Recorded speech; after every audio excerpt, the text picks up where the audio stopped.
Bueno, y las expectativas por el plan económico del gobierno, que está siendo muy festejado, ¿no?, por Javier Milei y por todo el gabinete, porque está, según La Libertad Avanza y según todo el gabinete, cumpliendo con las metas impuestas, acordadas por el Fondo Monetario Internacional para el nuevo préstamo que ha tomado Argentina y la nueva deuda que ha tomado. Entonces está implementando lo que se denomina la tormenta de dólares, ¿no? Viste que estamos pendientes de cómo cotiza, si baja, si sube, qué transacciones hacer. La construcción está frenada, se han encarecido algunas cuestiones, se han facilitado otras que tienen que ver, por ejemplo, con la importación. Para conocer los detalles del plan, vamos a hablar con Marianela Gómez, que es economista, y le agradecemos porque ella está en contacto con Puntal AM. Marianela, buen día, ¿cómo estás? Buen día, Paula, ¿cómo está toda la audiencia? Bien, bueno, queriendo saber un poco de qué se trata esta tormenta de dólares para bajar el dólar a la banda, al mínimo de esta banda cambiaria establecida por el gobierno entre los 1.000 y los 1.400 pesos. Contanos de qué se trata, cuáles son las claves de esto que está llevando adelante el gobierno. Sí, primero esto de poner nombres que parecen así muy pomposos y que se suenan muy aparatosos, digamos, ¿no? Eso es, digamos, muy propio también de este gobierno, esto de hablar de fases. En realidad lo que se consiguió fue finalmente el FMI desembolsara los dólares que estaban pendientes del acuerdo de facilidades del stand-by que había quedado acordado con Mauricio Macri, y suplementase con un poco más de dinero que se entrega ahora en el corto plazo, ¿no? Digo, de esos 20.000 millones, el gobierno pidió que se le entregara la mayor cantidad posible ahora para, bueno, para poder justamente levantar el cepo, que es una, digamos, es parcial esta medida, porque hay parte de las empresas que todavía no pueden disponer libremente de los dólares, entonces es una liberación del cepo gradual, que está bien, era un poco lo que había que hacerse. Eso, digamos, se apuntaba en un principio que el tipo de cambio se ubicara más en la banda superior. Dice el gobierno que no ha intervenido a través del Banco Central, pero bueno, se sospecha que algún tipo de intervención se tiene que haber hecho para tranquilizar un poco el mercado, sobre todo en los primeros días, y con los desembolsos que están previstos de otros organismos como el Banco Mundial, el BID, lo que se espera que liquide el campo. Eso da como una suerte de colchón y de estabilidad, al menos por unos meses, para el tipo de cambio, ¿no?, que ha sido un ancla fundamental en las expectativas de inflación. Gran parte del proceso inflacionario que en Argentina hemos vivido está asociado con los movimientos de tipo de cambio, y una de las logros, de alguna forma, que ha tenido este gobierno para anclar la inflación ha sido, desde mi perspectiva, el tipo de cambio, que es algo que siempre ha funcionado, ¿no? La aplicación cambiaria o el tipo, digamos, el ancla cambiaria ha sido históricamente en Argentina una de las recetas para la inflación. El problema es cuán durable es Claro, este cuán proceso, sostenible. Te iba a preguntar cuánto se puede sostener, porque ponele que se pueda llegar con esta tormenta, que la tormenta es parcial. La tormenta, por más nombre pomposo que se ponga, se supone o uno infiere que la tormenta es pasajera. Tormenta de dólares para llegar a un objetivo en concreto, pero después pasa. ¿Y cómo se sostiene? Claro, esa es la gran incógnita, me parece, ¿no? Porque en un principio se está pensando, bueno, ahora están estos dólares del FMI, están estos dólares de los préstamos internacionales, se está apuntando a el carry trade, o sea, a que vuelvan a ingresar capitales financieros un poco más controlados, decíamos, que en periodos anteriores, porque tienen un parate de 6 meses por lo menos en el ingreso de esos capitales, pero eso de alguna forma va a dar aire hasta las elecciones de octubre para hacer el carry trade o la bicicleta financiera, ¿no? Para que ingresen dólares financieros a colocaciones en pesos que hoy están siendo muy demandadas, para después poder hacer una ganancia en dólares con una garantía de que este tipo de cambio apreciado es un compromiso que el gobierno está manteniendo.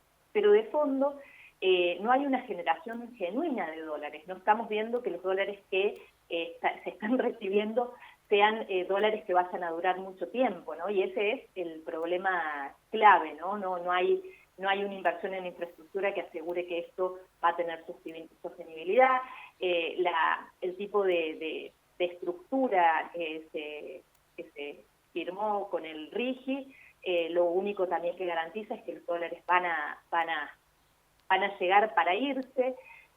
No hay un horizonte claro de cuál es el sendero por el cual el gobierno está pensando en generar más producción, más empleo, mejores condiciones de vida, ¿no? Hasta el momento estamos viendo algo que, como decía, ¿no? En Argentina siempre dio resultado, que es tener un dólar barato. Eso de alguna forma calma un poco los ánimos, consigue anclar la inflación, pero es, digamos, es pan para hoy y hambre para mañana. Claro, te quería preguntar, Marianela, porque hay claves, estaba leyendo 3 puntos de las claves de este plan, mientras ayer también leía cómo se festejaba por parte del gabinete el respaldo de este funcionario del Tesoro de Estados Unidos, anticipando que en caso de una nueva catástrofe, crisis, no hay duda de que Argentina iba a recibir otro reembolso si seguía haciendo las cosas bien Javier Milei. Según para quién, ¿no? Porque una de las claves es que, por ejemplo, el gobierno se comprometió a comprar dólares para estabilizar la moneda y cumplir con las metas establecidas con este acuerdo con el fondo. La compra es de 5.000 millones de dólares, crucial para alcanzar estas metas, reducir la cotización del dólar y estabilizar la economía argentina y bajarlo, como vemos ahí, a 1.000. Y temporalmente, el tema es, ¿qué se logra con esto? ¿Cuál es el costo, en realidad? No es que se logra, que se logra sabemos algo, pero ¿cuál es el costo? El ajuste, el recorte, esto que vos decías, la falta de obra. ¿Cuánto hilo queda en el carretel para esto, digo? Eso es difícil de saber. Lo que sí sabemos es que, bueno, somos el principal deudor del FMI. El FMI tiene interés en que Argentina repunte porque necesita no hacer un papelón internacional primero y después, bueno, hacerse de ese dinero que le prestó Argentina. Y eso obviamente va también un poco en detrimento de los objetivos del gobierno, que uno de los primeros era eliminar el Estado para poder eliminar los impuestos. El FMI obviamente está en contra de la baja de impuestos porque eso implicaría perder recaudación y perder capacidad de repago por parte de Argentina. Entonces, bueno, es como hay intereses claramente geopolíticos también, pero en un contexto internacional que no es el contexto que hemos vivido durante la convertibilidad, por ejemplo, o en otras épocas, ¿no? Estamos en un contexto internacional muy adverso, donde todos los países del mundo están devaluando sus monedas, están cerrándose al comercio, y Argentina está yendo justamente a contramano, ¿no? Incluso de lo que el propio Trump está haciendo para Estados Unidos. Argentina está abriendo importaciones con un dólar barato, lo que eso hace que haya un incremento interanual del 38% de las importaciones y solo un crecimiento del 2,5% de las exportaciones. Y ahí es cuando esto se une con lo de los dólares genuinos, ¿no? Los dólares verdaderos, los genuinos son los que podemos generar como país, y esa generación de dólares está puesta en nuestra balance entre lo que vendemos y lo que compramos, ¿no? Hoy estamos comprando, y las condiciones internacionales sumadas a las del tipo de cambio van a hacer que haya mucha más adquisición de bienes que se producen en el exterior. Claro. Y eso no solo es traer bienes, sino es traer trabajo extranjero a la Argentina, en lugar de generar bienes para vender al exterior, y eso es lo que va a generar fuentes de trabajo también, ¿no? Es como que estamos de nuevo a contramano de lo que está sucediendo en el mundo. Por eso es que la mayoría de los economistas estamos preguntándonos, bueno, ¿cuánto dura? Porque claro, es un esquema que claramente no es viable, porque los dólares que hoy están sosteniendo el tipo de cambio son dólares que provienen básicamente del endeudamiento, y no hay una perspectiva clara de cuáles son los canales por los cuales la economía se va a recuperar. El consumo está sumamente deprimido, lo vemos en esta disputa entre ahora los grandes supermercados y de repente los formadores de precios, los supermercados que no están vendiendo y que saben que si incrementan aún más los precios, más van a ver disminuidas sus ventas, y en general la actividad económica que muestra pequeños indicadores positivos, pero son indicadores que son insignificantes, al menos polémicos, ¿no? Porque venimos de un año pésimo, entonces cualquier cosa se presenta como una mejora, pero la mejora real no se está viendo, como no se está viendo este descenso de la inflación en el bolsillo de gran parte de la población. Sin embargo, Marianela, también la noticia, perdón, era esto de que como va a bajar el dólar, algunos supermercados, algunas alimenticias estaban rechazando la lista de precios nuevas que por las dudas habían querido implementar cuando se liberó el cepo. ¿Cómo ves esta noticia? Para el impacto del ciudadano de a pie, del común, ¿no? Que no tiene la plata para ir a comprar, vender, hacer transacciones con el dólar, sino que lo ve en el día a día.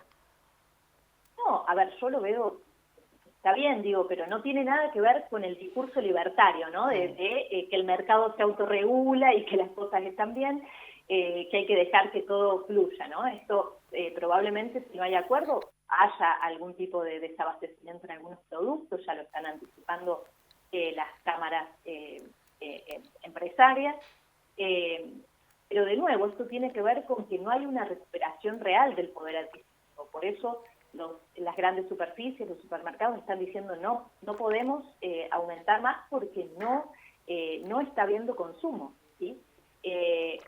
En la formación de precios intervienen múltiples factores, no solamente el tipo de cambio, si bien es una variable clave, pero también hay que ver cómo si de acá hasta las elecciones se continúa con el incremento del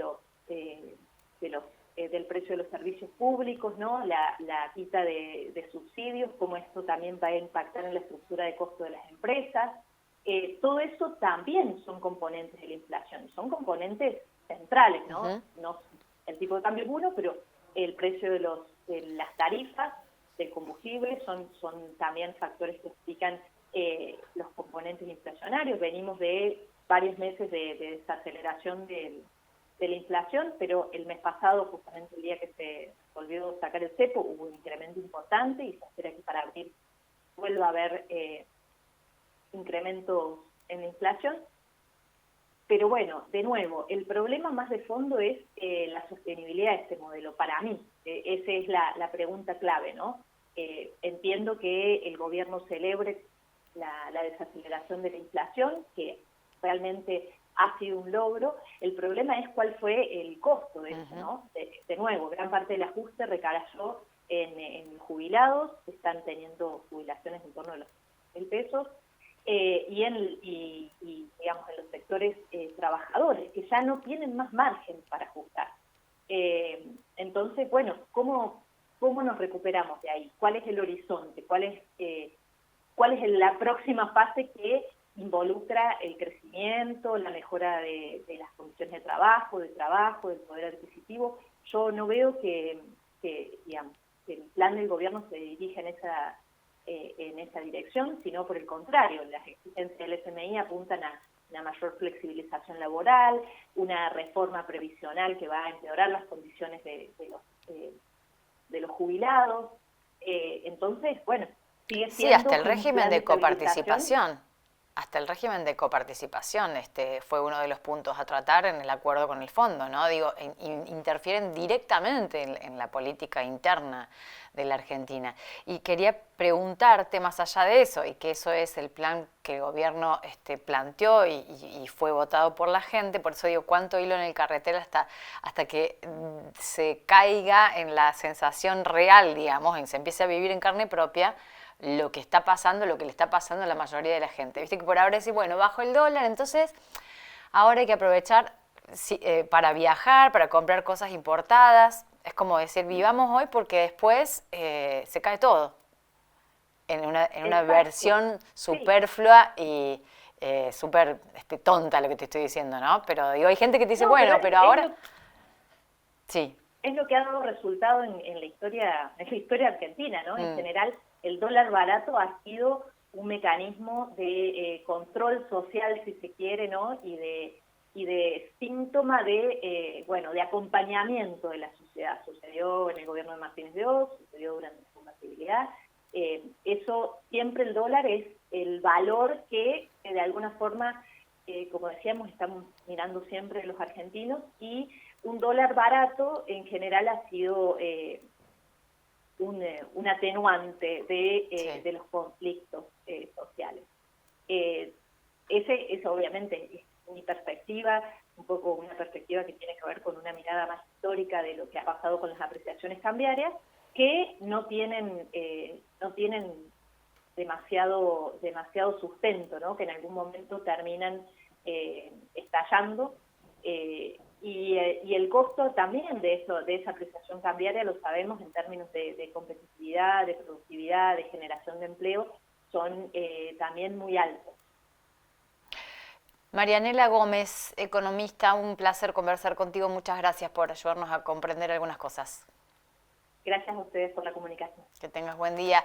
Bueno, ahí estaba entonces esta tormenta de dólares para comprar, para juntar, para comprar reservas, para utilizar el fondo o el desembolso del fondo en realidad para seguir con un plan que sigue las exigencias del Fondo Monetario Internacional, pero bueno, se busca $1 a 1.000 pesos.